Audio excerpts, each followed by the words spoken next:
I just landed my dream job when Mom exploded. Quit and nanny your sister forever, or else. Refusing triggered sirens. She called police claiming I'd abandoned the family. Handcuffs loomed, but my calm evidence turned the station into her courtroom, shattering their control forever. The offer letter was still open on my laptop.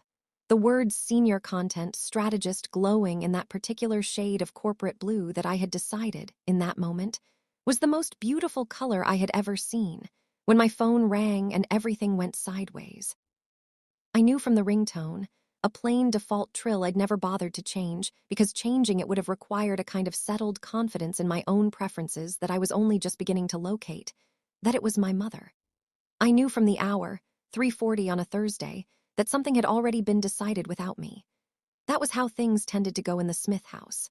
Decisions arrived fully formed, attached to my name, and I was expected to ratify them on arrival. Sarah's school called, my mother said. No hello. Shirley Smith had a voice made for emergencies, low and carrying, the kind of voice that could fill a church or a courtroom without effort. She's sick. I'm at the spa with Aunt Rhea and I. You need to go.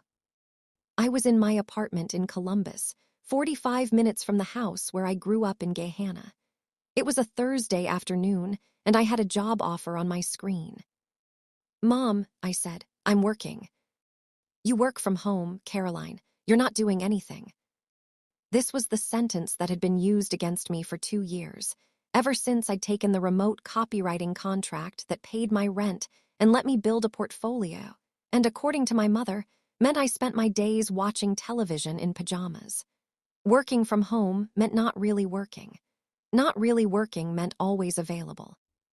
Always available meant the default option when Sarah needed picking up, or Dexter had a dentist appointment and someone needed to start dinner, or Shirley had plans she'd made weeks ago and couldn't possibly cancel. Sarah was 16. Sarah was not, as far as anyone with a medical degree had certified, chronically ill. Sarah was the youngest of us by 11 years, the one who had arrived when my parents had settled into a particular rhythm of life and were not entirely sure what to do with a baby again, so they had handed her to me by increments until the handoff became invisible, assumed, structural. I loved my sister the way you love a thing you raised in part, with a specific exhaustion braided into the affection. I have a call at 4, I said, which was not technically true, but was the kind of thing I had learned to say. Then leave now and you'll make it back in time. Shirley's voice suggested this was math, not cruelty. She's probably just needs Tylenol and someone to sit with her. You know how she gets. I did know how she got. Sarah got headaches that required darkness and silence and someone in the next room. Sarah got stomach aches that resolved when she had company. Sarah, I had long suspected, was lonely in the particular way of children whose parents had grown tired and whose sibling was trying to leave. A loneliness that expressed itself as symptom because symptom was the only language anyone in the house paid attention to. Mom, I said, I can't today. There was a pause of the specific temperature that meant Shirley was recalibrating. I'll call your father. Dad's in Akron until Friday. I'll come home. You're with Aunt Rhea and I. Then what do you suggest, Caroline? And there it was the mild, measured tone that was somehow worse than volume, the tone that said you are being difficult, and we both know it and I'm too reasonable to say so directly. Because Sarah needs someone and I'm not there and your father isn't there, and you are the only option. I went. I always went. I drove 45 minutes to Gahanna, gave my sister 2 Advil and a glass of ginger ale, sat in the chair in her room while she watched a reality show on her phone, and drove 45 minutes back. I missed a real call with a potential freelance client and got home at 7 with the offer letter still open on my laptop, still glowing. That night, I accepted the job. I told my parents 3 days later, on Sunday, at the dinner table. I had planned it for Sunday specifically because Sunday dinners had a procedural quality that made catastrophic reactions harder to sustain. There was the passing of dishes, the small questions about food, the basic choreography of family eating that seemed to impose a minimum level of civilization. Senior content strategist, I said. At a firm in Chicago, I start in 6 weeks. My father looked up from his pot roast.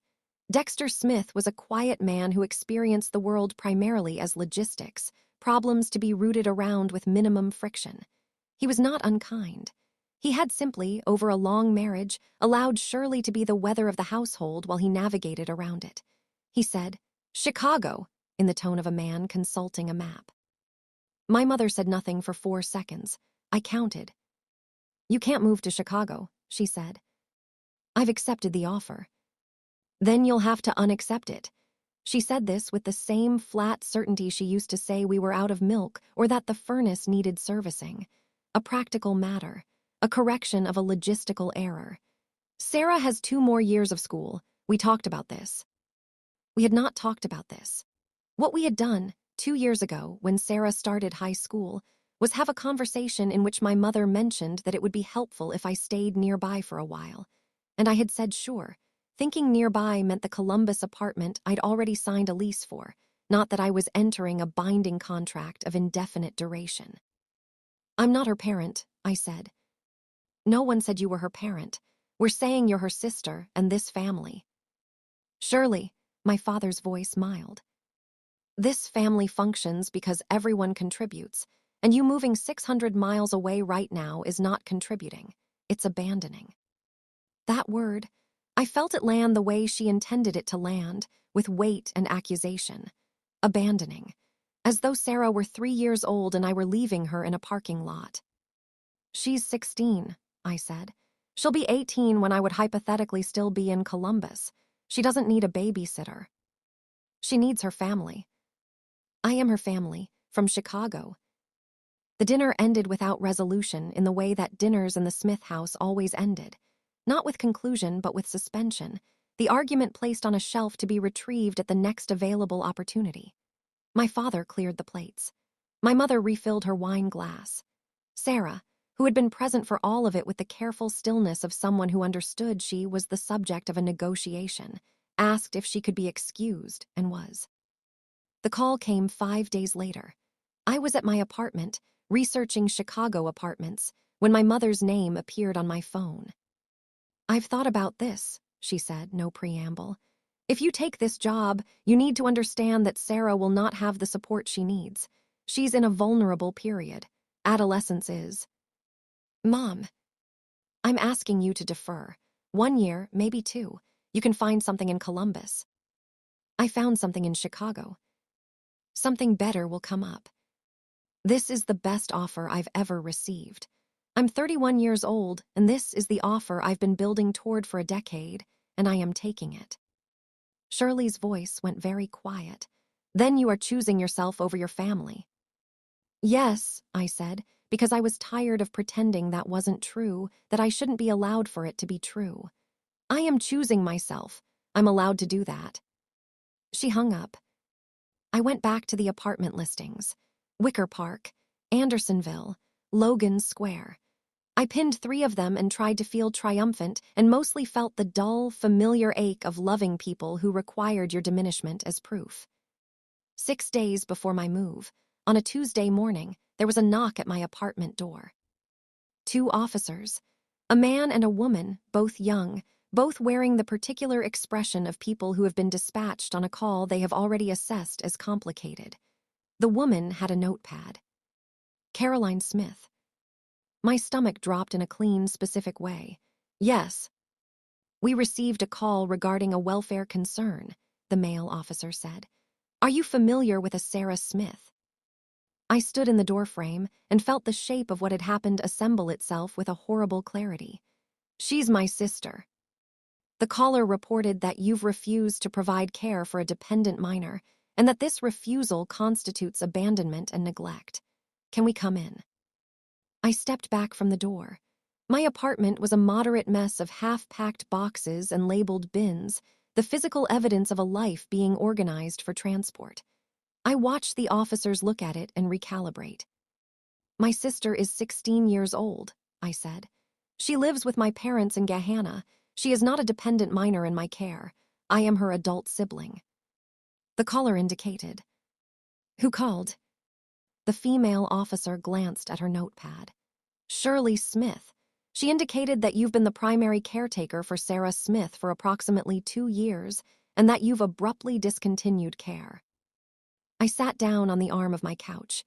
I want to describe what I felt in that moment accurately, because there is a version of this story in which I became frightened and small, and that is not quite what happened. What I felt was a cold, clarifying anger of the kind that does not express itself as volume or tears, but as precision. I had documentation. "Give me one moment," I said. I went to my laptop.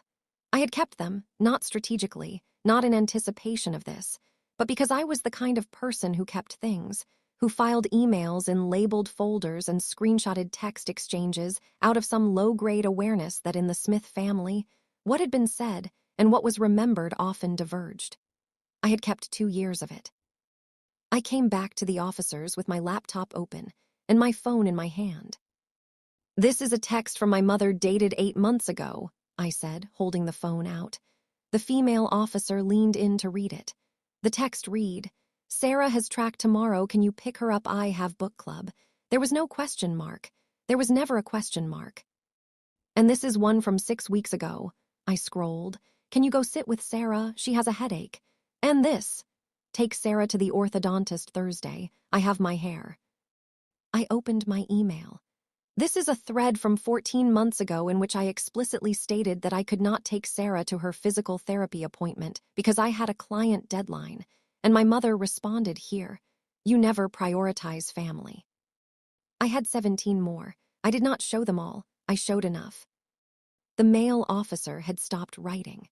The female officer had the particular expression of someone revising a prior assessment in real time. "I'm not her caretaker," I said. "I'm her sister. I have helped because I live nearby and I was asked, and I am now moving to Chicago for a job and my mother is characterizing that as abandonment." I paused. "My sister lives with 2 able-bodied parents in a 4-bedroom house. She is not in danger. She is not neglected. She will miss me. Those are different things." The officers exchanged a look. "Is there any evidence," the male officer said carefully, "of an explicit caregiving arrangement? A legal guardianship or custody order?" "No, because none exists." Another exchange of looks. The female officer closed her notepad. "They called my mother. I heard one side of it from my couch, where I sat with my hands flat on my knees and my laptop on the cushion beside me with the email thread still open. A precaution." The male officer stepped into my kitchen for the call. His voice was low and professional. I heard the word "no" several times, and once the phrase "that's not how the law works," and once, toward the end, something that sounded like "I understand your concern, but I have to advise you." When he came back, he sat in the chair across from me, and his partner sat on the other end of the couch, and they looked at me with the specific quality of people who were about to say something they had said in some version before. "Your mother is under the impression," he said, "that she can compel you to remain in the area." "She can't." "No, she can't." He folded his hands. "An adult sibling has no legal obligation to provide childcare for a minor in another household. Your mother cannot file a credible complaint on this basis. The situation you've described, informal family assistance that you've chosen to discontinue, is not a matter for law enforcement." "I know," I said. "I want you to know that we'll be noting in our report that the call appears to have been made in bad faith." I nodded. Something in my chest had gone very still in the way that things go still after a long time of motion. "For what it's worth," the female officer said. She had a young face, maybe 25, and she said this in the slightly unprofessional way of someone who had made a personal assessment. "Good luck with the job." My mother called 4 times that afternoon. I let all 4 go to voicemail. My father called once, which was unusual enough that I picked up. "Your mother is very upset," he said. "I know." "The police came to your apartment." "They came to my apartment, Dad. She sent them." Dexter Smith was a man who processed difficult information through silence, the way you might process a bright light by looking slightly to the left of it. "She's worried about Sarah. She's worried about her own schedule." I said it without cruelty, as a statement of plain fact. "Dad, she sends me to pick up Sarah because she has the spa or book club or Aunt Rhea and I. I'm not a backup parent. I was never a backup parent. I helped because it was easier than the conversation, and I can't keep doing that. You could have talked to us first. I told you at dinner 6 days ago. Before you accepted the job. I understood what he meant. He meant, you should have checked with us first before accepting so that we could have factored into your decision and potentially altered it. He did not mean this as control. He genuinely did not see the problem with it. That was the thing about Dexter, his blindness was not malicious. He simply lived inside an assumption of family as collective enterprise, individual members as subroutines of a larger operating system. And it had not occurred to him in a fundamental way that I might be running a different program entirely. I love you, I said. I love Sarah.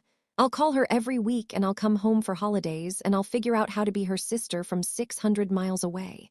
But I am going to Chicago. He said he understood. I did not entirely believe him, but I believed that he believed it, and that was something. I called Sarah that evening.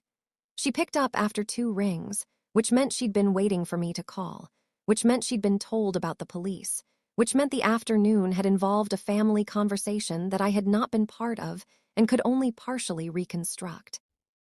Mom said you were arrested, Sarah said. I was not arrested. She said the police came. They did. Mom called them. They came, they talked to me, they left. No one was arrested. A silence.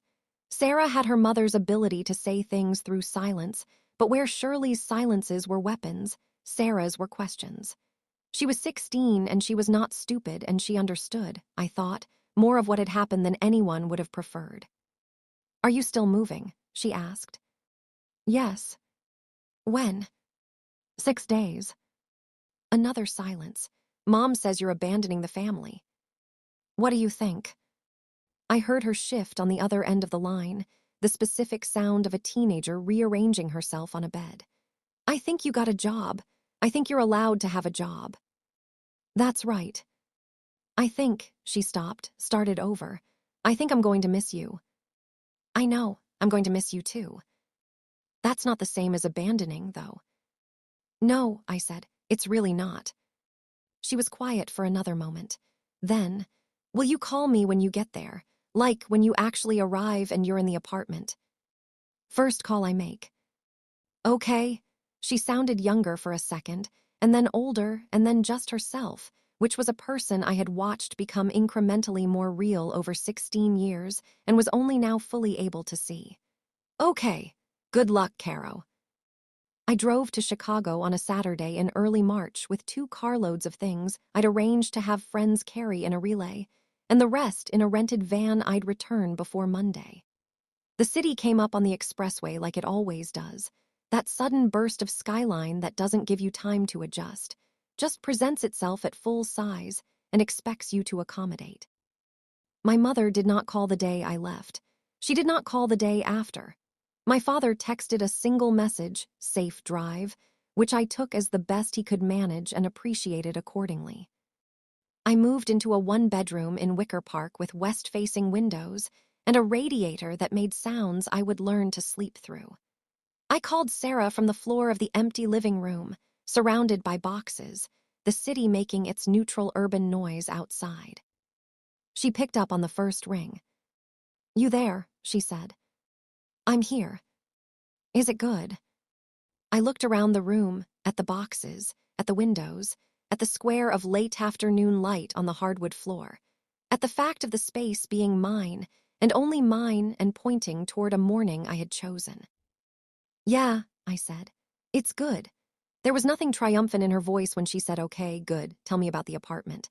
There was nothing triumphant in mine when I started to describe it, the radiator, the light, the noise from the street below. We talked for 40 minutes. She told me about track practice and a history test she'd done well on and a show she was watching. I told her about the office orientation on Monday and the coffee shop I'd found 2 blocks away. It was ordinary. It was the most ordinary call I could imagine, and I held on to it, to her voice, to the sound of my sister becoming someone I would know differently now, from a necessary distance. The way you hold on to something that has been hard-won without anyone else knowing the cost of it. The light moved on the floor. The radiator knocked twice. Outside, Chicago continued without ceremony. I stayed on the phone until Sarah said she had to eat dinner, and then I sat in the quiet and let myself be exactly where I was.